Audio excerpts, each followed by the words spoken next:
पंडित प्रदीप मिश्रा जी के अनुसार श्राद्ध पक्ष का समय हमारे पूर्वजों, जिन्हें हम पितर कहते हैं, की आत्मा की शांति के लिए समर्पित होता है। अगर किसी व्यक्ति के परिवार में पितृदोष होता है तो उसकी वजह से जीवन में कई तरह की समस्याएं आ सकती हैं, जैसे कि स्वास्थ्य संबंधी परेशानियां, आर्थिक संकट या संतान प्राप्ति में बाधा। इन समस्याओं को दूर करने के लिए श्राद्ध पक्ष में पितरों की तृप्ति के लिए कुछ विशेष उपाय करना जरूरी होता है।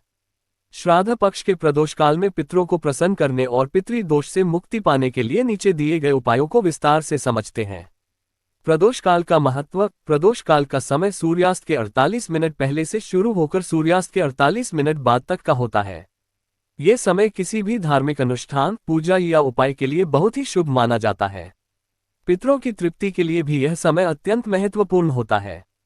उपाय की विधि। स्नान और शुद्धिकरण। प्रदोष काल में पूजा करने से पहले स्नान करना आवश्यक होता है।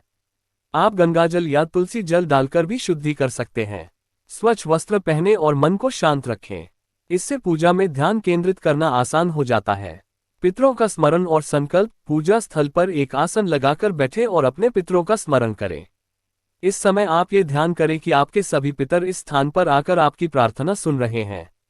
संकल्प लें कि आप ये पूजा और उपाय अपने पितरों की आत्मा की शांति और पितृदोष से मुक्ति के लिए कर रहे हैं। पवित्र जल का अर्पण। तर्पण। अपने दाहिने हाथ में जल, कुश अगर उपलब्ध हो, और तिल लें। इस जल को धीरे धीरे पितरों के नाम से धरती पर अर्पित करें। जल में तुलसी के पत्ते डालना अति शुभ माना जाता है। तुलसी का जल पितरों को विशेष रूप से प्रिय होता है और यह पितृदोष को दूर करने में सहायक होता है। 3 बार जल अर्पित करें और प्रत्येक बार मन में पितरों का स्मरण करें। तिल का उपयोग। तिल को विशेष रूप से पवित्र माना जाता है। आप काले तिल को जल में मिलाकर तर्पण कर सकते हैं। इसके अलावा तिल का दान करना भी पितरों को प्रसन्न करता है। तिल का उपयोग पितृदोष को शांत करने के लिए बहुत प्रभावी माना जाता है। पितृ गायत्री मंत्र का जाप। तर्पण करने के बाद आप ओम पितृभ्य नमः या ओम पितृदेवाय नमः मंत्र का 11 बार जाप करें। इस मंत्र से पितरों की कृपा प्राप्त होती है और उनके आशीर्वाद से जीवन में सुख समृद्धि आती है। जाप के बाद भी थोड़ा जल अर्पित करें।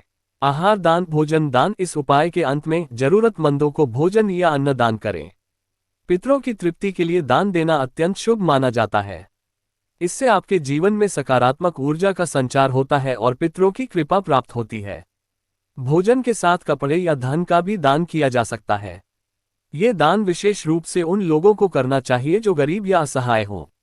धूप और दीपक का उपयोग। अंत में घी का दीपक जलाकर और धूप जलाकर पितरों का आह्वान करें। दीपक और धूप से सकारात्मक ऊर्जा का संचार होता है और यह पितरों के प्रति हमारी श्रद्धा को प्रकट करने का एक तरीका होता है। विशेष ध्यान रखने वाली बातें। प्रदोष काल के दौरान जब आप यह उपाय कर रहे हो, तब मन को पूरी तरह से शांत रखें और पितरों के प्रति श्रद्धा भाव रखें। इस उपाय को करने से पहले और बाद में किसी प्रकार के नकारात्मक विचार या अहंकार से बचें। पितरों के प्रति श्रद्धा और सम्मान रखना बहुत जरूरी है, क्योंकि इसी के माध्यम से पितृदोष को शांत किया जा सकता है। भोजन दान के साथ साथ काले तिल, जौ, दूध, घी आदि का दान भी शुभ होता है। लाभ। इस उपाय को नियमित रूप से करने से पितृदोष का शमन होता है और जीवन में सुख, शांति और समृद्धि का अनुभव होता है। पितरों की कृपा से जीवन में चल रही बाधाएं दूर होती हैं और परिवार में खुशहाली का वातावरण बना रहता है। इससे न केवल पितृदोष से मुक्ति मिलती है, बल्कि परिवार के सभी सदस्यों को स्वास्थ्य, धन और संतान सुख प्राप्त होता है। यह उपाय हर श्राद्ध पक्ष के प्रदोष काल में करने से पितृदोष से मुक्ति पाई जा सकती है और पितरों की कृपा हमेशा परिवार पर बनी रहती है।